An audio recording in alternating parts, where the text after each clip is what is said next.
Morning everybody, how are we? It's another Thursday. Look, see how dark it is outside. You'll be watching this on Friday afternoon, so welcome to Friday Assembly. We'll be doing all our usual bits and bobs today, our special guest.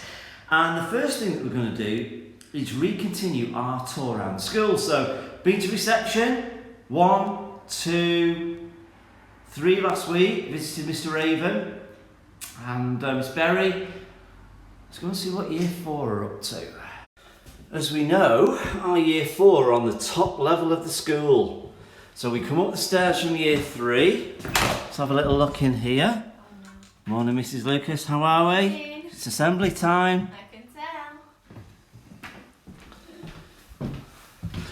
So let's go and have a look in Miss Farahi's classroom.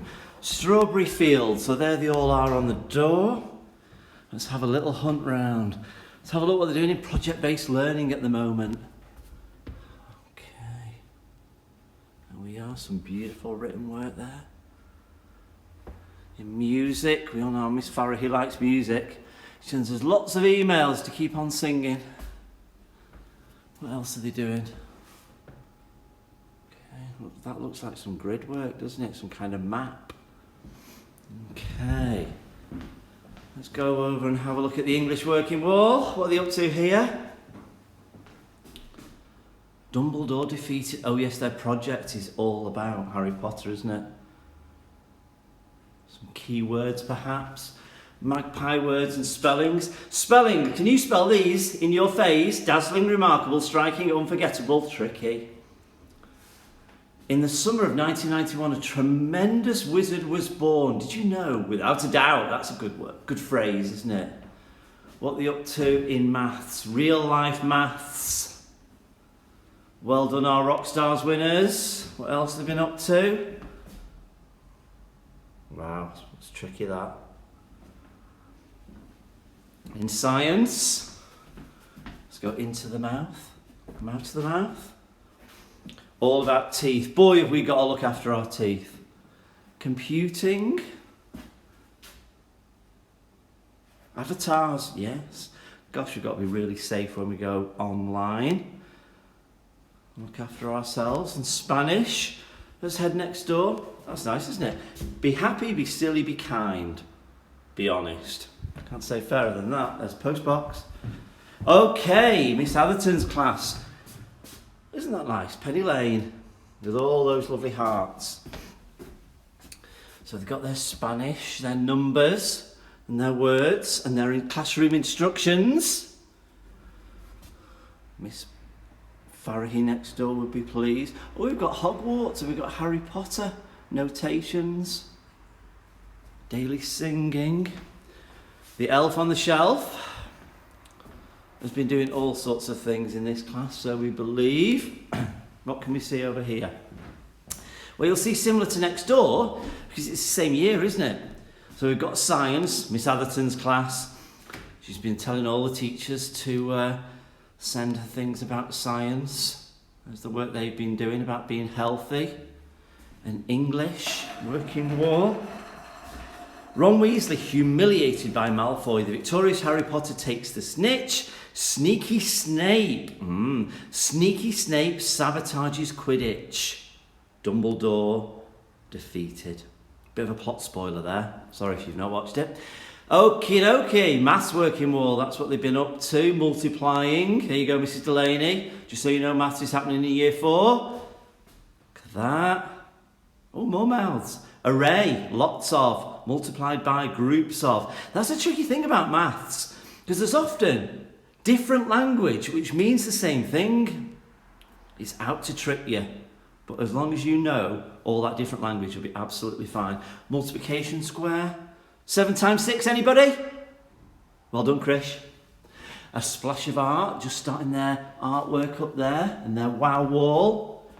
This is where I knew when I was at school, if my work went on the wall, the teacher said, "Oh, this is stunning, it's going up on the wall." Felt so proud. Probably go to gold as well. Gosh, look at all that work they've been doing in computing. They've been linking it to project-based learning, which is brilliant. We love that. What else have we got there? PBL up there. We've got a couple of very proud children there. And the magic, oh, I love this, experience the magic of reading. There we go. All right, everybody, there's year 4. Next week, we're going up to big year 5. Okay, back in the office. We've got happy birthdays, we've got head teachers awards, and we've got head teachers award pencils and stickers, got that to come. We've got reading awards. Anybody who's got to gold this week needs to listen carefully later on to see if they have been picked out by Jacob and I to come and choose a book. Our books need to be replenished. Isn't that a great word, replenish? Looking a bit sparse. So, what I've done is I've said to Big Year 6, you have a budget. It is £450. Don't worry. Very kindly, we've got a sponsor, remember, who's paid for this for us. £450. They're going to choose some more books which will be appropriate for reception right the way through to year 6, and we'll have those very soon. And then, of course, the highlight. Look at those beauties. Golden medals. But first, it's this. So if you have had a birthday this week, please can you stand up? Can you tell everybody what you had for your birthday? Can everybody give them a clap? And are we ready? I think, well, I know, because I've had some excellent feedback, that my singing of Happy Birthday is getting better every single week. Here we go. Happy birthday to you. Happy birthday to you. Happy birthday if you've had one this week. Happy birthday to you. Well done, everybody. And now, can I ask the teachers to get ready to press pause, because I want to hear, please, about those Head Teachers Awards. There they are. Somebody in the class, where you're watching this now, is about to get one of these. 3, 2, 1, go. Who is it? Well done, everybody. All those different reasons. So we had some Captain Persistent, who never give up. Captain Inquisitive. What about Captain Imaginative? I'm looking round. We had some Captain Collaboratives, who are good at working together. And also our Captain Disciplines, those people who organise things. So well done, everybody. What next? 2 jokes this week. 2 jokes. Again, thank you everybody who sees me in the morning or around school and says, Mr. Parker, I've got a joke for you. Very, very impressive they are too. Here are the 2 for this week. Number 1. Why do lions eat raw meat? Why do lions eat raw meat? Because they're rubbish at cooking. Good. Number 2. Perhaps one for the older children. What do you call a group of words that have been in jail for a long time? A long sentence. I'll let you have a think about that. Okay, now it's time for the reading awards. I want to know, maybe it's somebody who's been really struggling with words, with blending, maybe it's somebody at the top of the school who's really enjoying reading. The flight can literally be anything. I am in between books at the moment. So I finished this one, all about this adventure where this sister got separated from her twin in a place called Korea, and they got together at the end, and oh, it's a fantastic story. So I'm just deciding what to read at the moment. I buy lots of books and then I give them to my dad, who reads them first and stores them at his house so they don't clutter up my house. That's a really good plan. But actually reading, you read all sorts. This is my favourite magazine. It's called Football Weekends, and it's all about different places that you can go to watch football in the world. We've got Bratislava in this issue. What else we got? Barcelona, been there to Camp Nou. Where else have we got? Boa Vista in Portugal. It's my favourite magazine, that. Okay, reading awards. 3, 2, 1. Well done, everyone. Reading awards. We really do love reading at LIPA Primary School. I remember my first ever job as a teacher at Cronton CE Primary School. And Mrs. Bevan, who was a reception teacher, she always used to say, if you can read, you can do anything. I think that's good advice. Okie dokie. Are you ready with your maths hats on? Harrison, thanks again for your advice. Harrison said, why don't you base the questions on the car park at school? I thought that's a bit strange. But when he explained it to me, excuse me, it was absolutely spot on. So I have got 3 scenarios about our car park. You can answer these questions in any phase, but there's one for phase 1, 2, and then 3. Okay, phase 1. So very early in the morning in our car park, there are 0 cars. And then 2 cars come in. And then 3 more. And then 1 more. And then 2 more.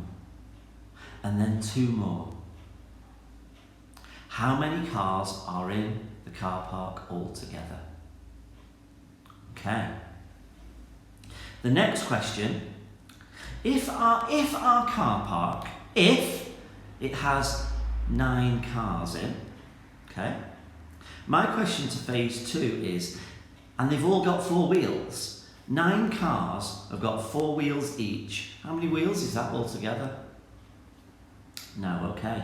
Phase 3, 9 cars for 9 teachers who travel from different parts of the city, and even in my case, as you know, outside of the city. Now those 9 teachers combined, it takes them 83 miles to get to school in total. Not one of them, all 9, all added together is 83 miles. My question is, what is the average length of journey for a teacher?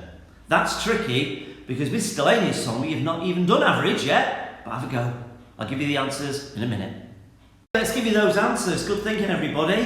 Phase 1, I said, car park's empty, that's 0. 2 cars and 3 cars makes 5. 1 more makes 6. 2 more makes 8. 2 more makes 10. You should have got 10 cars. But then I said to phase 2, if there were 9 cars, that's a trick.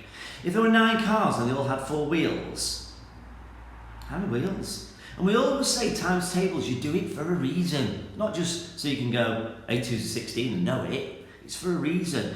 So you probably applied your mathematical knowledge to say that 9 times 4 is 36. And if you've got 36, well done.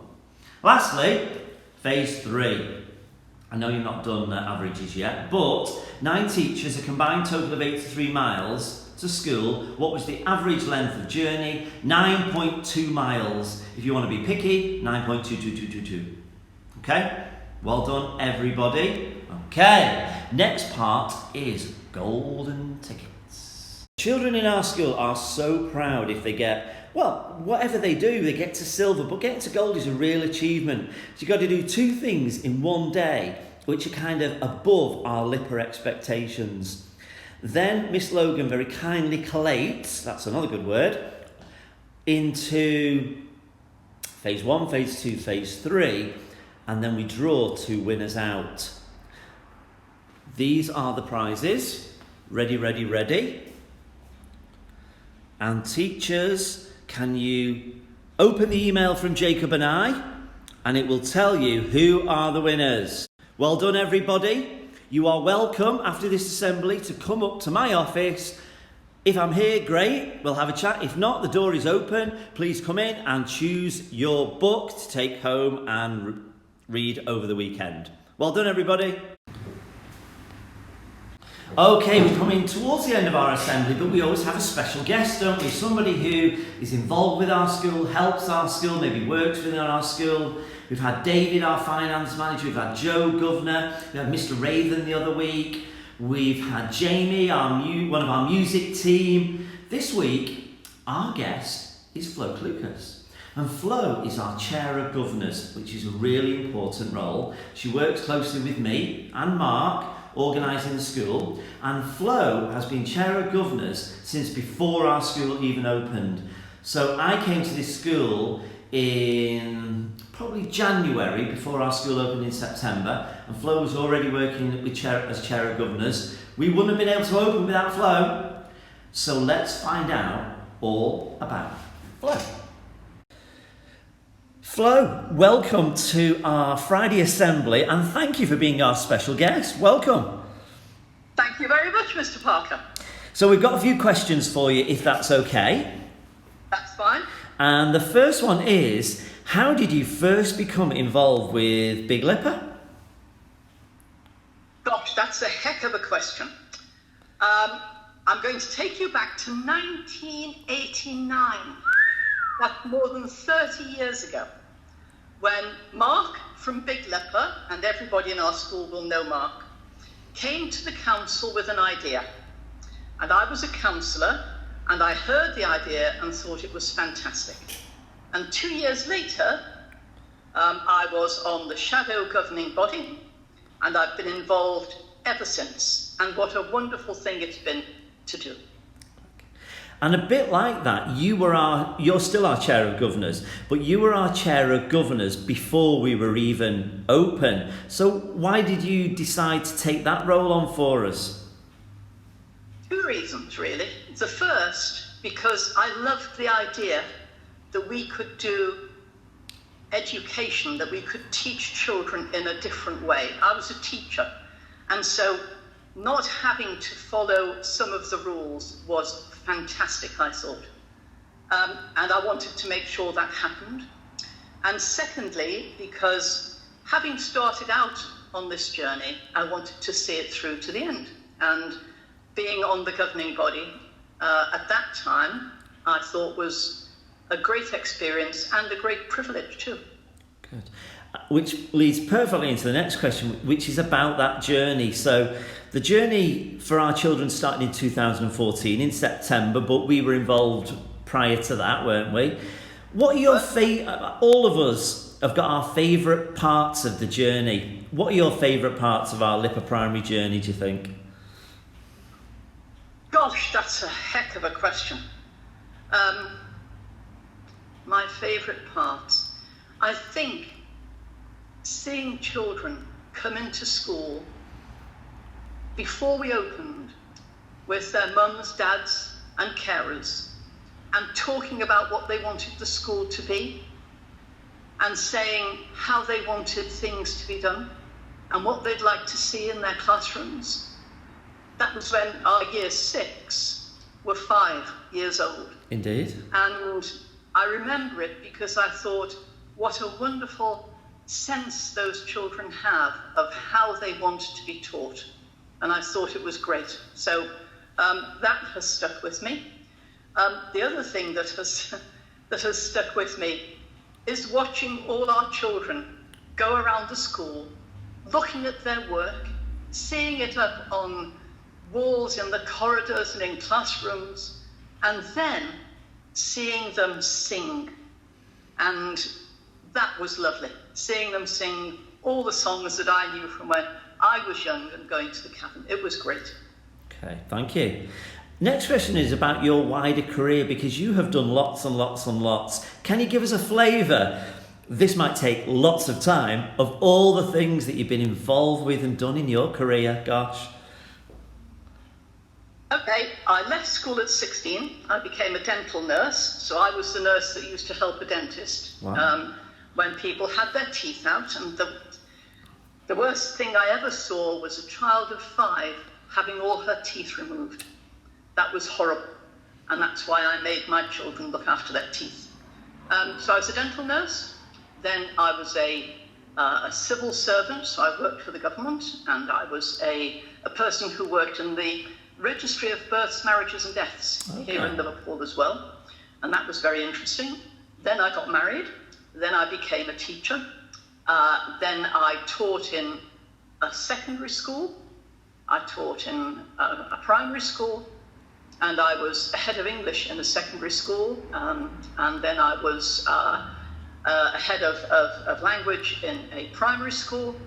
And then I got an illness and had to retire. But during all of that, I was also a counsellor. So I did lots of work as a counsellor.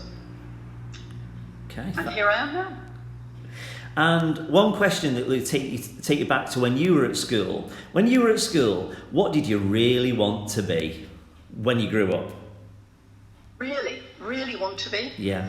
I wanted to be a doctor. Okay.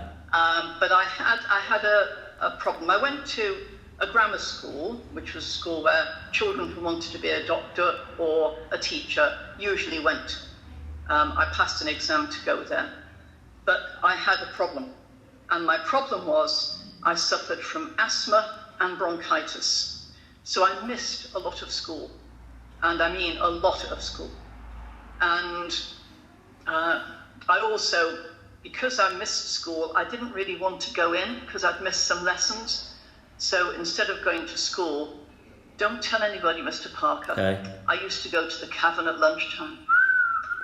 So don't tell anybody that, Secret please. safe with me.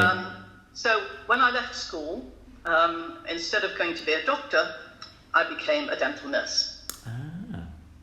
And the very last question, I know the answer to this and it's going to make me happy, but we'd like to know, who is your favourite football team and why do you support them?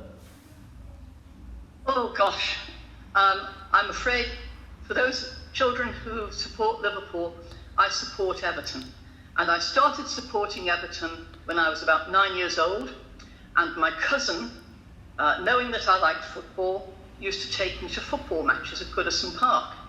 And then as I got older, I took my brother to football matches at Goodison Park. And when I got married and had children, my children decided they would follow Everton as well. So they still go to Goodison Park, and my grandchildren do.